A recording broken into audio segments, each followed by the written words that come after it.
Hey there folks, welcome to Spectrum Pulse. We talk about music, movies, art and culture, and this is Billboard Breakdown.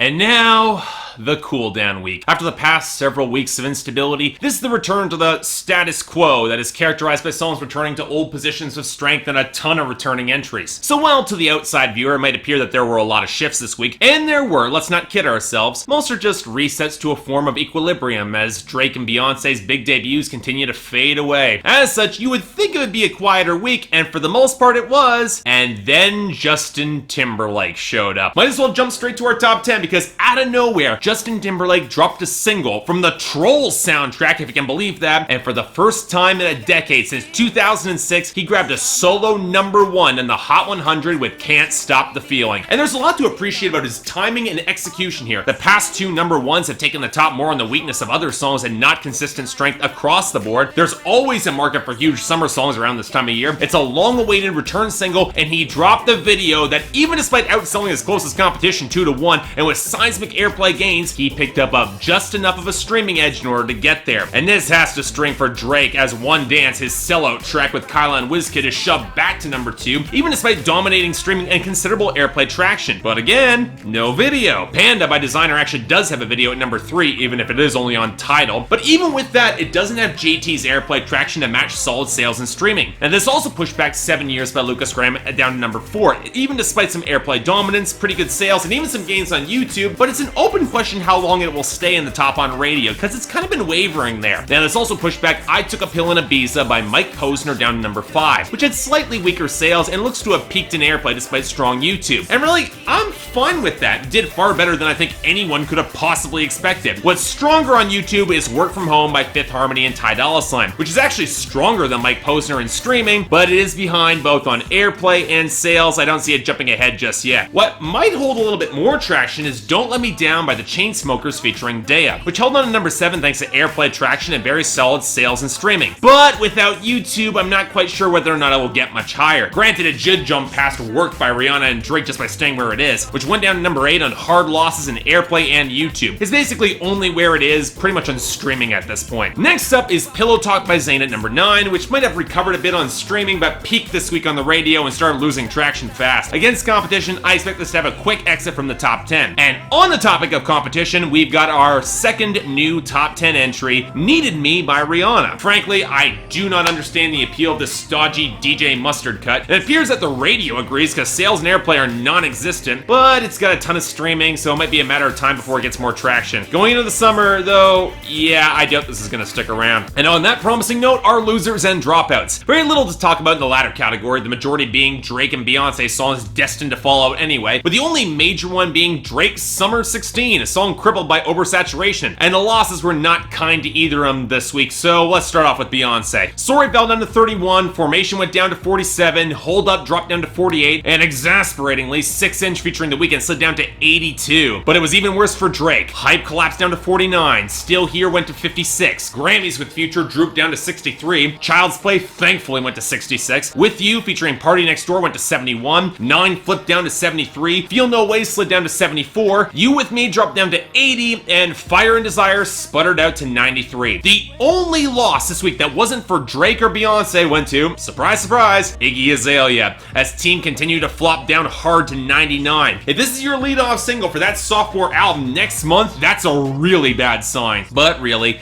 the action this week was in the gains and the returning entries, and we got a lot to cover this week. A particular note is country music regaining impressive traction as streaming dropped off and solid radio held over, which meant that a whole load of country tracks of dubious quality returned to this week stronger than ever. Noise by Kenny Chesney jumped up to 93. Lights Come On by Jason Aldean roared back to 81. Wasted Time by Keith Urban moved up to 64. And thankfully, Record Year by Eric Church is back at 85. The rest of the recoveries are really a mixed bag though. Ain't Your Mama by Jennifer Lopez picked up from the video to hit 76. You Don't Own Me by Grace featuring G-Eazy snapped back to 86. Messing Around by Pitbull and Enrique Iglesias takes #98 running. Faded by Alan Walker slides in at at number 96, and Ophelia by the Lumineers managed to jump in at 100 at the very bottom. Bizarrely, we also have Moolah by Young Greatness, but if the gains this week were characterized by anything, it would be mediocre hip-hop and R&B regaining a lot of traction. Let's run through the massive list here, shall we? I Hate You, I Love You by Nash featuring Olivia O'Brien picks up to 78. Might Not by Belly featuring The Weeknd staggers up to 69. Uber Everywhere by Made in TYO picks up to 68. Wicked by Future goes up to 65. Really, Really by Kevin Gates catches a second wind at 61. Cut It by OT Gymnastics featuring Young Dolph picks up big gains to 37. And the collaboration between Fat Joe, Remy Ma, and French Montana goes all the way up to 52. Granted, it's not all bad here. Law by Yo Gotti featuring E40 went up to 79. Body by Dreezy featuring Jeremiah went up to 72. If It Ain't Love by Jason Derulo outperformed my expectations to 67. And Kiss It Better by Rihanna got back up to 62. But if I'm being honest, most of our gains this week don't impress me much here. Country especially. Yeah, it's nice seeing Head Over Boots by John Party recover up to 77. Mind Reader by Dustin Lynch rising up to 58. And My Church by Maren Morris making a striking turnaround to 57. But it also means we got Came Here to Forget by Blake Shelton surging back up to 54 despite not really being a country song. And T-Shirt by Thomas Rhett went back up to 50. Joy. And then we get to the pop side of things. Well, Pink's Exercise in Blandness Just Like Fire served up to 30, and Cheap Thrills by Sia featuring Sean Paul was boosted up to 38, but at least on the electronic side of things, Light It Up by Major Lazer and Nyla went up to 75, and Never Be Like You by Flume featuring Kai went up to 59. Most encouraging of all is the continued success of Ride by 21 Pilots going up to 45, as it's set to be a solid summer hit. And that leaves us with our two new arrivals last week that actually got some traction. Sure, Drake and Rihanna picked up with Too Good up to 41, but the bigger story is Don't Mind by Kent Jones surging up to 36. Sure, I get it might have a decent hook, but the song is obnoxious as hell, and definitely not one I can see myself revisiting anytime soon. Not entirely pleased, this is a summer hit. And with that, and with the acknowledgement that after the past 2 weeks, I need a little bit of a shorter week on Billboard Breakdown here, let's get to our new arrivals, starting off with number 90, Church Bells by Carrie, Underwood.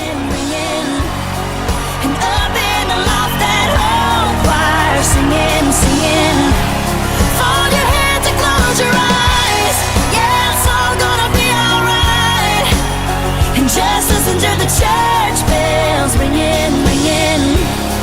Yeah, they're ringing. So as I mentioned last week, there's a rising trend in country music of utilizing more religious imagery for topics that aren't quite religious. And as such, I knew it was a matter of time before Carrie Underwood delivered the song from her most recent album, Storyteller, that could easily slot into that trend, while still fitting into your expectations of a darker Carrie Underwood single. The first half cribbed from Reba McEntire's Fancy, while the second is from any Carrie Underwood revenge fantasy. And really, fantasy is the word to be emphasized here, because the focus on details paints the song in a certain stylized tone that I admit has some flair, but doesn't quite disguise the fact that this is ground that Carrie Underwood has walked before. And the production really doesn't help her much here. The stomping percussion, the banjo trying to carry a melody before being sanded away into an incredibly thin, blurry mix that never really picks up much bite. Not helped by the synth that's just drizzled over the second verse and doesn't sound very good. I don't mind Carrie Underwood in this lane of pop country, but I also can't help but feel that her production could use a little bit more of an edge to really hammer this home. But at the end of the day, it's not better than Blown Away or Two Black Cadillacs in terms of murder ballads that she's done, but it's still a pretty good song, and how often do we hear murder ballads on the Hot 100 these days? So,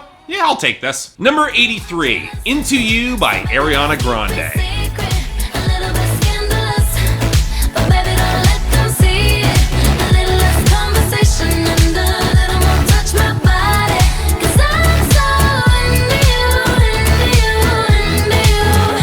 Okay, I can't be the only one who's kind of worried about Ariana Grande's upcoming album this week, am I? Yeah, I will be covering it, but every single lead-off single, I've had this sinking feeling that it's not going to measure up to her best material. Yes, even Dangerous Woman, a song that I like, but it's really not on the same level as a song like Love Me Harder. This track, well, I'm not quite certain it's on that level either, but it is promising. For one, it's a track that leans towards restraint, with the muted grind of the low synth snap and Ariana cooing rather than belting, even against the sharper edges on the hook. Hell, even the lyrics don't come across as much of a pose than usual, coyly sexy without feeling out of her depth. But really, this song hits its mark on the bridge, with a much heavier cloud of synth that almost seems to swallow up Ariana's voice, but really just makes the song feel that much bigger and sort of like an 80s sort of vibe. So yeah, I'm a fan of this. Pretty solid tune, check it out. Number 70, Go Ahead and Break My Heart by Blake Shelton featuring Gwen Stefani.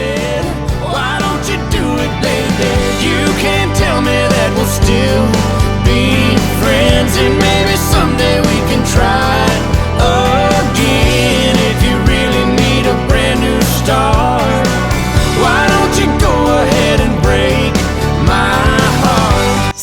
have talked in the past how I really don't care much for celebrity gossip, but it's an unfortunate fact of life when you talk about pop music, especially when you get songs actively addressing it from two of the most high-profile musicians involved. In this case, it almost seemed like the song was a baiting controversy, featuring Blake Shelton's new paramour, Gwen Stefani, titled Go Ahead and Break My Heart, and actually written by Blake Shelton himself, which is probably the most surprising piece here, given that on his recent Greatest Hits release, he didn't write a single song there. Oddly, this song's actually pretty good. Stronger, prominent guitar melody that actually has some smoky presence, especially on Gwen Stefani's verse, and then during the solo, real drums that kick in after the stiffer tapping percussion. The drums are actually pretty good too. It's a sort of neo-traditional duet that Blake Shelton could pull off in his sleep, and he and Gwen Stefani, they've got some decent chemistry. If I were to criticize the song, I'd probably focus more on the lyrics, which almost seems like they're talking past each other again, this on-again, off-again relationship, especially as Gwen Stefani tries to confess her insecurities, and Blake Shelton just seems to think that on the bridge that the relationship is destined to fail. It's a weirdly pessimistic view that's played oddly straight, and I get the impression that Blake's verse is more targeted at his ex-wife Miranda Lambert than Gwen Stefani, which is kind of wonky to me on the song. I don't know, I want to like this more than I do, but as it is, it's a tough song to gauge right now, even if instrumentally, Blake Shelton looks like he's finally on the right track. And finally, our new number one, Can't Stop the Feeling by Justin Timberlake. I shouldn't do, but you dance, dance, dance, and ain't nobody leaving soon, so keep dancing. I can't stop the feeling, so just dance, dance, dance. I can't stop the feeling, so just dance, dance, dance, come on. And now we've got that big number one, the big comeback from Justin Timberlake, where he recruited Max Martin and Shellback for that big flashy hit song, and this is it.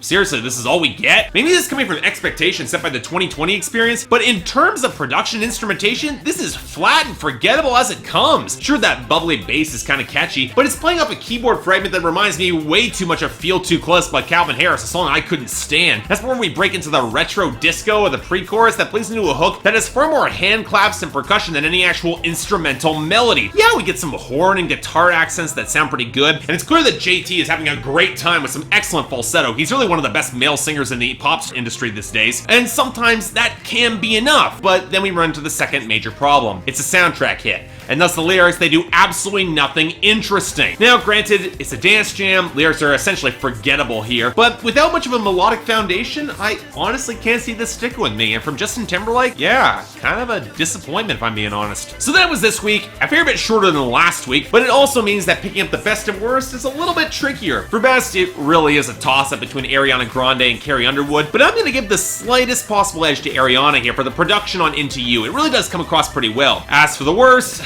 well, it's not really a bad song, more just a forgettable one, but I'm giving it to Justin Timberlake's Can't Stop the Feeling more because it should be a better song. There's no flair or bombast to the song that previous hits have had, and he really is capable of something with so much more punch than this. It happens, especially with soundtrack songs, and we'll see how long it really lasts at the top. But until then, I'm Mark, you're watching Billboard Breakdown on Spectrum Pulse, and I'll see you next time.